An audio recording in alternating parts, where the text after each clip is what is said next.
एक समय की बात है। एक साधु रोड के बीच में बैठकर तपस्या कर रहे थे कि तभी वहाँ राजा के सफाई कर्मी आ जाते हैं और कहते हैं कि ए दुष्ट ब्राह्मण, तुझे अपनी जान गंवाने का तनिक भी भय नहीं है क्या? अभी यहाँ से राजा की सवारी गुजरेगी। यदि तू अपना हित चाहता है तो यहाँ से तुरंत हट जा और रोड के किनारे बैठकर तपस्या कर ले। लेकिन ब्राह्मण वहाँ से नहीं हटा और सफाई कर्मी परेशान होकर वहाँ से जाने लगे।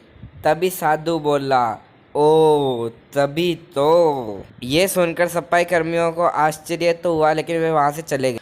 कुछ देर पश्चात वहाँ राजा के सिपाही आए और ब्राह्मण से कहा कि आप रोड के किनारे बैठ जाओ, वरना हमें मजबूरन आपको दंडित करना पड़ेगा।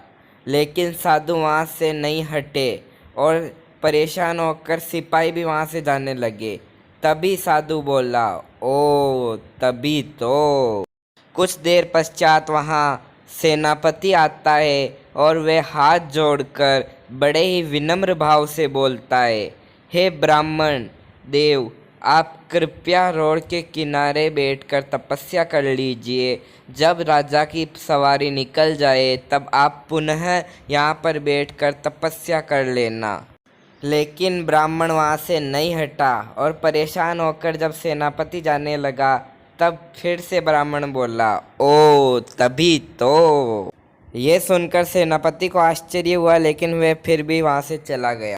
कुछ देर पश्चात वहाँ से राजा की सवारी गुजरने लगी। तब सेनापति ने कहा कि हम सब ने मिलकर इन्हें यहाँ से हटाने का बहुत प्रयत्न किया, लेकिन ये यहाँ से नहीं हटे।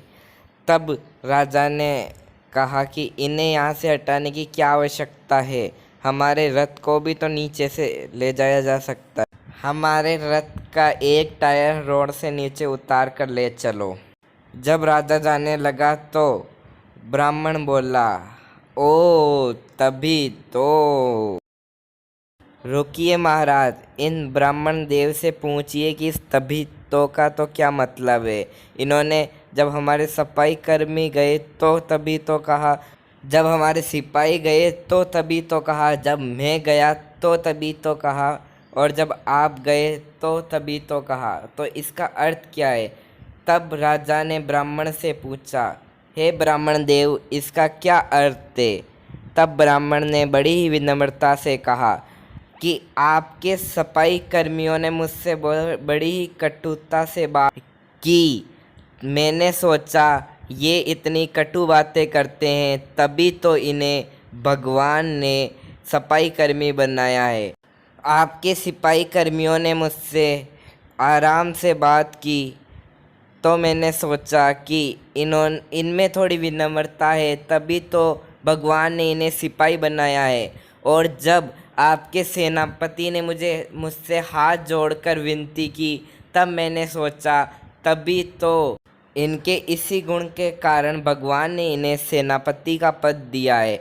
और जब सेनापति ने आपसे कहा कि हमने पूरे प्रयत्न कर लिए हैं और ये ब्राह्मण हट नहीं रहे हैं, और जब आपने उत्तर दिया कि इन्हें हटाने की क्या आवश्यकता है, हमारे रथ को ही रोड से नीचे उतार कर ले चलो, तब मैंने सोचा तभी तो इनमें इतना विनम्र भाव है और दूसरों को समझने की शक्ति है, तभी तो भगवान ने इन्हें इस प्रदेश का राजा बनाया है। इस कहानी से हमें ये शिक्षा मिलती है कि भगवान ने सभी को अपने अपने गुणों के अनुसार पद दिए हैं, इसलिए हमें भगवान ने जो भी बनाया है उससे कभी घृणा नहीं करनी चाहिए, क्योंकि भगवान जो भी करते हैं वो अच्छा ही करते हैं। यदि आज की वीडियो आपको ज़रा सी भी पसंद आई हो तो हमारे चैनल को लाइक ज़रूर से कर देना और नीचे दिए गए लाल कलर के सब्सक्राइब बटन को ज़रूर से प्रेस कर लेना। मिलते हैं किसी नई व मज़ेदार इंटरेस्टिंग वीडियो के साथ। तब तक के लिए टाटा बाय बाय, जय हिंद जय भारत।